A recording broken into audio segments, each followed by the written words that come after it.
All right, welcome back, everybody. We are back and ready to dive into the deep end of the personality pool I like it. with a very, very fascinating figure Yeah. from one of the most popular film franchises of all time. Mm. We're going to be looking at Emperor Palpatine Okay. through the lens of the Enneagram. Right. And specifically, we're going to be looking at him as a social 3. Okay. Now, the social 3, sometimes called the achiever, Mm-hmm. I think that's the most common name that people will know. Yeah. We've got a couple of really interesting analyses to dig into. Okay. And so get ready to explore how Palpatine embodies the ambition, the manipulation, the drive, all the things that kind of go along with that personality type. It's going to be fascinating It is. It is. because I think applying a real-world psychological framework like the Enneagram to a fictional character can actually give us some surprising insights. Yeah, for Yeah. sure. And, you know, both of the sources that we looked at Okay. pointed out how Palpatine's rise to power was so methodical. Yes. It wasn't just like, Ran he a- didn't just like a lot of these villains Just seize power. just try to, you know, Yeah. grab it through force. Brute force. Yeah. But that's a crucial point. Yeah. That speaks directly to that social 3 desire. Okay. Not just for power, but for recognition Okay. within the existing system. Mm-hmm. Like, they're masters at playing the long game. Right. They're carefully climbing the ladder of success. Mm-hmm. Palpatine didn't just want to rule. Right. He wanted to be acknowledged as the rightful leader. So it's not just about the power, it's about the prestige You got that it. comes with the power. Exactly. Yeah. Very interesting. And you see this reflected Yeah. in how he manipulates the political system to his advantage, Mm-hmm. forms strategic alliances, Mm. uses propaganda, Yep. plays on people's fears, Mm-hmm. all to position himself as the solution Right. to the galaxy's problems. Well, he was always several steps ahead. Yes. You know, made it seem very inevitable. Uh-huh. But both of the sources pointed out Okay. this dual identity that he Yes. had. That's fascinating, yeah. You know, the seemingly benevolent leader. Right. But then underneath it all, Mm-hmm. this Sith Lord. This darkness lurking underneath. Yeah. And that's a classic social 3 trait, Okay. is this talent for curating a flawless public image. Okay. They're chameleons. They're adapting their presentation to charm and persuade different audiences. Right. They crave validation, admiration, Mm-hmm. and they'll shapeshift to get it. Well, you think about his speeches before the Senate. Oh, yes. It's like he completely manipulated public opinion, Mhm. you know, swayed people to his side, Yeah. even as he was dismantling Right. the Republic. Yeah. It was just so effective, just chilling. It's chillingly effective. Yeah. And, even the Jedi, who are supposed to be attuned to the Force and able to sense deception, Right. they were fooled by him for years. That says a lot about his It does. mastery of manipulation. Yes. Yeah. Oh, wouldn't a true social 3, want to be loved and not feared? That's a great question. Because Yeah. his reign was built on terror. Well, it's true. Yeah. Social 3s do crave admiration, Okay. but they also understand the power of fear. Okay. And for someone like Palpatine, Yeah. fear is just another tool for control. Yeah. It ensures obedience and it prevents dissent. Okay. It's all part of that carefully crafted image Mhm. he projects, this image of strength and Mhm. authority. So he's using every tool at his disposal. Exactly, Yeah. to solidify his power and maintain that perfect image. Yeah. And you see this duality again Oh, okay. when you look at his capacity for vengeance. Okay. Both sources point out Mm-hmm. that a social 3's vengeance is calculated. Okay. It's not impulsive. It's a planned, devastating response Mhm. to any perceived threat Okay. to their carefully constructed world. So Order 66, the Jedi Purge, Yes. is like a very, very chilling example of that. A perfect example. Because he spent years Right. undermining the Jedi Order, Mhm. you know, planting seeds of doubt, Yes. waiting for the perfect moment to strike. He was playing the long con, Yeah. ensuring that when he made his move, Yeah. it would appear justified, Right. even inevitable. And then his manipulation of Anakin Skywalker. Yes. That was another prime example of this, Right. you know, where it's just very A calculated a approach. calculated. Relationships. Yeah. He exploited Anakin's fears and insecurities, Yeah. turning him into Darth Vader, a weapon to be wielded against his enemies. So, which brings us to this kind of interesting thing about the social 3. Yes. Their relationships tend to be Transactional. transactional, Yes. based on utility rather than genuine connection.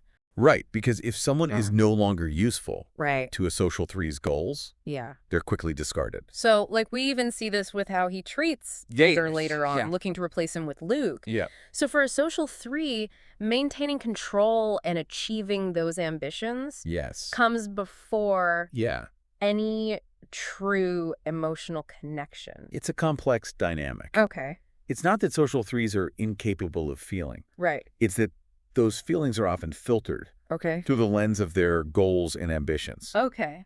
They struggle to separate their worth from their achievements. Yeah.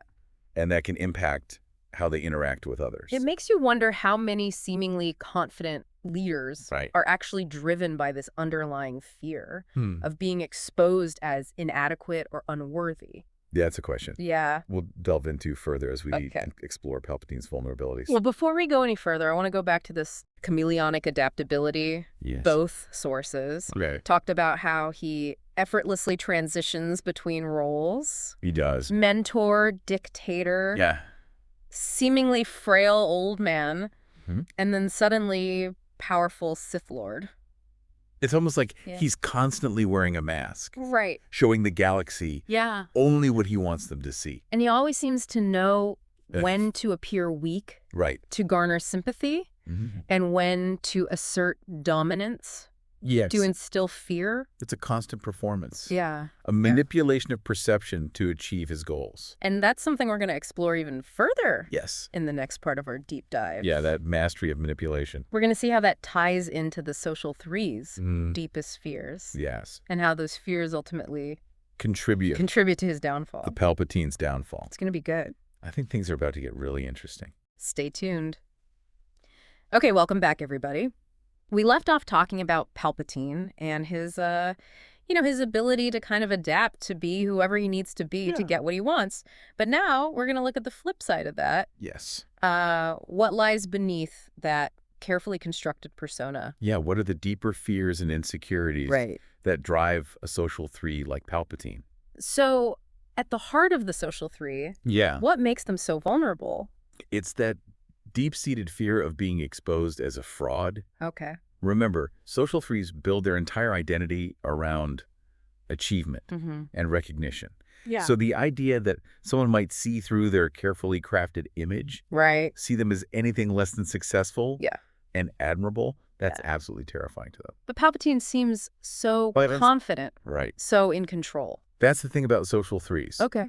They're masters at projecting confidence, even when they're feeling insecure. Okay. And both sources point out that Palpatine, despite his outward strength, exhibits this fear of exposure as well. So even the Emperor of the Galaxy has insecurities. I know, it's kind of reassuring. Reassuring. In a weird way. In a strange way, right. Yeah. It's a good reminder that even those who seem to have it all together are still human. Yeah. They still have vulnerabilities and fears. But how does that fear of exposure actually play out? Okay, so think about his behavior. How carefully he controls, how close he allows others to get. Okay. He maintains a certain distance, both physically and emotionally, to prevent anyone from truly seeing behind the mask. Right. He's always holding back a little bit. He's always holding back. Yeah. Never letting anyone get too close. He's always in control of the situation. Always in control. Yeah. Always one step removed. And remember the moment when he reveals his true identity? Yes. As a Sith Lord to Anakin? Yes. It's only after he's completely manipulated the situation. Right. Ensuring that he has absolute control. So he's saying, I'm only showing you my true self because I know you can't do anything about it. Exactly. But wouldn't revealing himself as a Sith Lord actually kind of expose him? Well, that's the brilliance of Palpatine's manipulation. He understands that timing is everything. Okay. He chooses the moment of his reveal very carefully. Right. Ensuring that it serves his ultimate goals. Okay. By that point, he's already secured his power. He's manipulated the Senate. Yeah. He's turned Anakin against the Jedi. Right. He's confident that his exposure as a Sith Lord won't jeopardize his position. Wow. In fact, it solidifies his control over Anakin. It's just like a really twisted genius. It is. Yeah. It really highlights the strategic thinking that's so characteristic of social threes. They're always thinking several steps ahead. Yeah. Always calculating the risks and rewards of their actions. So this fear of exposure, it's Yeah. not just some abstract psychological concept. Right. It's like it has real world consequences. Real world consequences. Yeah, shaping the way he interacts with others, Yeah. manipulating events. Absolutely. And it's not just limited Yeah. to fictional villains like Palpatine. Right. This dynamic plays out in real life situations all the time. Oh, for sure. Think about leaders, politicians, Yep. even people in your own life Mm-hmm. who project a certain image of perfection, Right.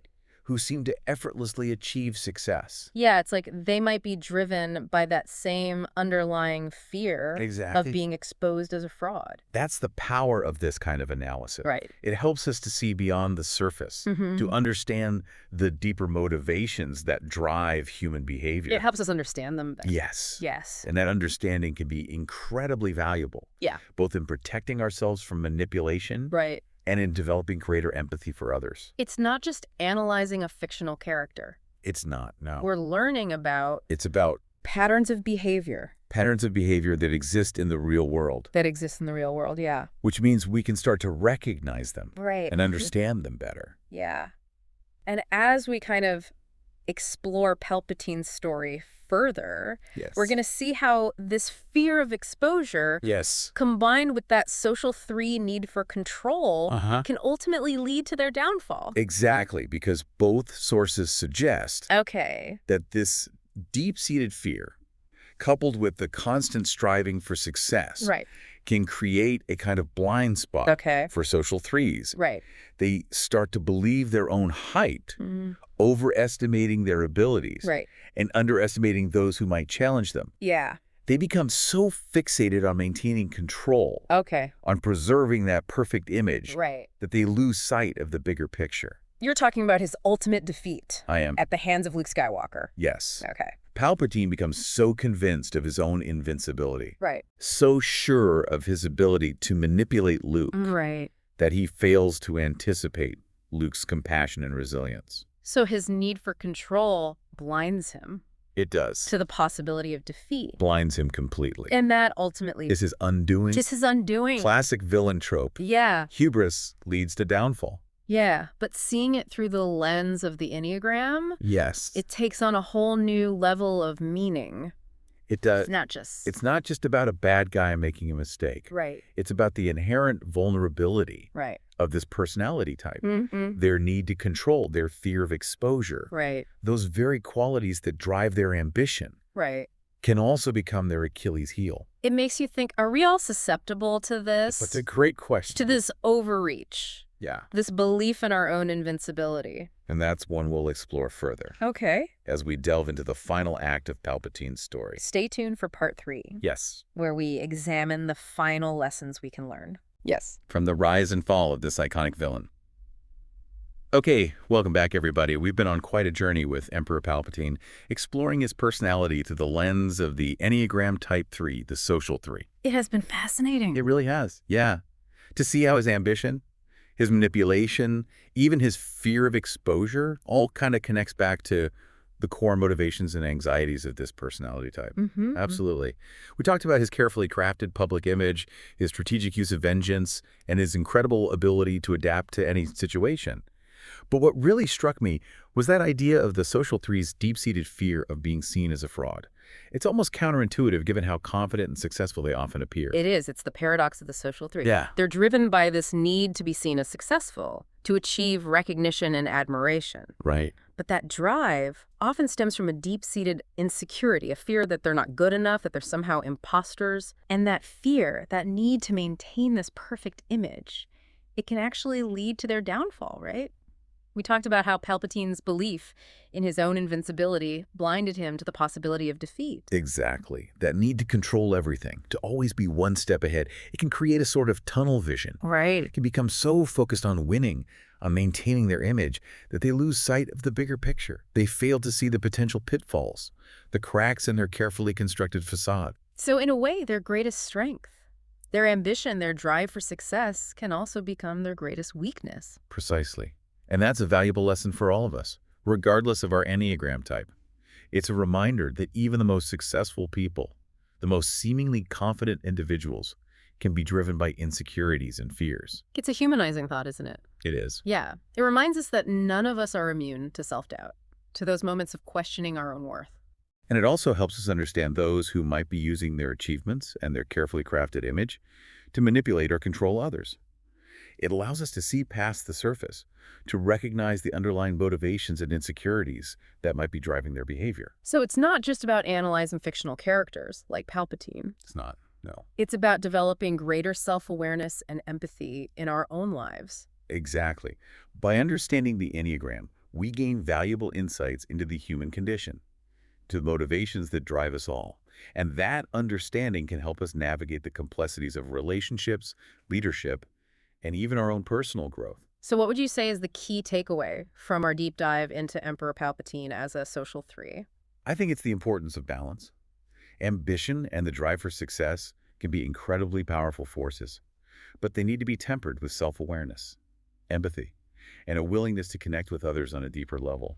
It's about recognizing that true fulfillment doesn't come from external validation alone, but from cultivating a sense of inner worth that's not dependent on achievement or recognition. That's a powerful message, and it's something we can all strive for, regardless of our personality type. Absolutely. The Enneagram is not about putting people in boxes. Right. It's about providing a framework for self-discovery and growth. It's about understanding ourselves and others with greater compassion and insight. So as we wrap up our deep dive, I want to leave our listeners with a final thought-provoking question. Think about the leaders, the influencers, the successful individuals in your own life. Do any of them exhibit those social 3 traits? That drive for achievement, that carefully crafted image, that perhaps hint of insecurity lurking beneath the surface? And how does understanding this personality type help you navigate your interactions with them? The force may be strong with the social 3, but knowledge is power. And now you have a little more of both. Well said. Until next time, deep divers, may the awareness be with you.